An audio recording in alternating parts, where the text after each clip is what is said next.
Hop là. Dites-moi, Alors, à la Cité Miroir, s'il vous plaît.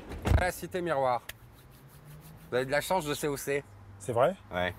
Attendez, ça commence bien. Ça. Vous n'avez pas de compteur? Si, j'ai un compteur, il est là. Ah, attendez, Évidemment, j'ai un compteur. pas d'arnaque.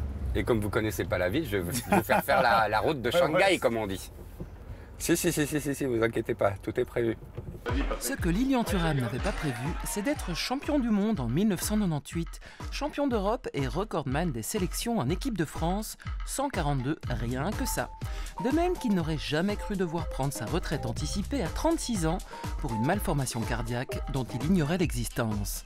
Toujours sur la balle, le joueur a rebondi en créant sa propre fondation contre le racisme. C'est dans ce contexte qu'il est aujourd'hui le commissaire de l'exposition Zoo humain, l'invention du sauvage, qui se déroule à Liège jusqu'au 26 février prochain. Et qu'allez-vous faire à la Cité Miroir? Ben écoutez, il y a une exposition qui s'appelle L'invention du sauvage. J'ai travaillé sur cette exposition, donc comme je n'ai pas vu encore l'exposition, donc je vais voir l'exposition. D'accord. Je connaissais les zoos humains, parce que c'est sur ça, l'exposition, sur les zoos humains, l'invention du sauvage. Donc cette façon dont à partir du XVIe siècle, mais particulièrement dans les expositions universelles qu'ont eu à partir du début du siècle, pour justifier la colonisation, on a fait revenir des habitants d'Océanie, d'Asie, d'Afrique, d'Amérique, pour les exposer en cage, pratiquement, derrière des barreaux, en leur faisant jouer des rôles. Nous sommes en 2016. Il y a des gens qui ne comprennent pas que, par exemple, que la colonisation, c'est avant tout de la violence pure. Ça veut dire que vous ne pouvez pas coloniser sans exterminer des gens. Si vous voulez imposer votre loi, vous êtes obligé de passer par la violence brutale. Et lorsque vous voulez coloniser, vous voulez exploiter des gens, vous devez construire un discours.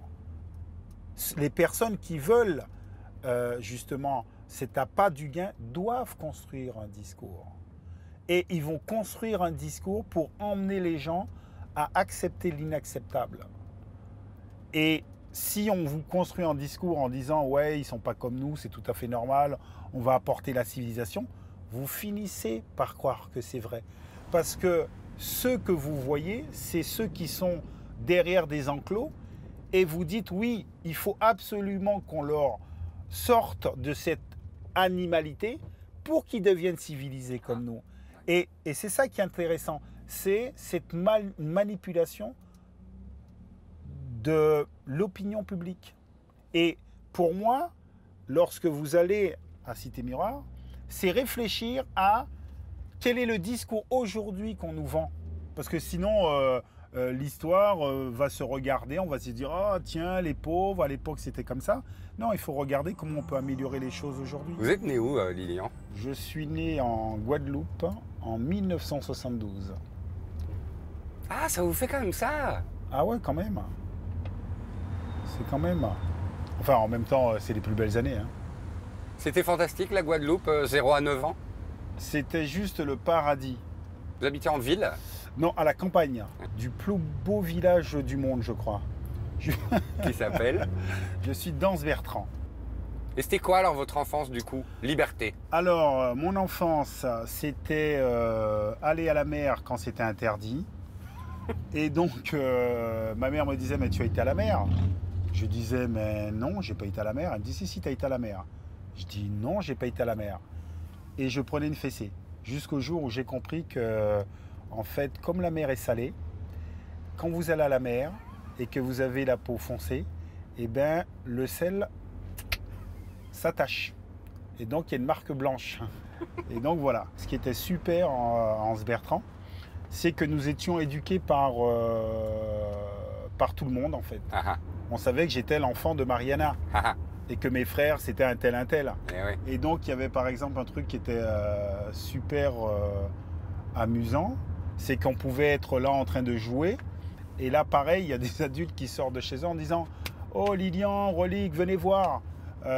Tenez, allez acheter de l'huile et de la morue. Et je trouve qu'on grandit dans une certaine confiance parce qu'on sait que il y a plein de gens pour prendre soin de vous autour. Ouais. Et l'éducation, c'est pas simplement les parents. Et pourquoi vous êtes arrivé en France? Pourquoi à 9 ans, paf, Alors, on quitte le paradis du coup? parce que un beau jour, ma maman nous réunit autour d'une table et nous annonce qu'elle allait partir à Paris. Et donc moi j'étais super content, on se disait ouais on va partir à Paris. Et ma mère nous dit non, en fait elle va partir seule. Ma mère elle a travaillé pendant 1 an à Paris, elle a économisé et puis après elle est venue nous chercher. Et quand vous arrivez à Paris, Quand j'arrive à c'est Paris... le paradis aussi? Ben ou, oui c'est le paradis puisque... C'est vrai? Ça vous excite du coup, ouais. Ah oui, non mais attendez, Ouais. c'est surtout que je récupère ma mère. Ah ouais, bah oui, carrément. Ah ouais, je veux dire, j'avais 8 ans, ma mère elle part, et donc revivre avec ma maman, il n'y a rien de mieux. En plus, ma maman nous avait vendu Paris comme le paradis. Ça aussi, c'est un truc super important dans l'approche que les parents ont à raconter la vie. Par exemple, ma mère, elle était femme de ménage, j'ai jamais entendu se lamenter. Et c'est après, en grandissant, que j'ai compris que ma mère a eu une vie très difficile.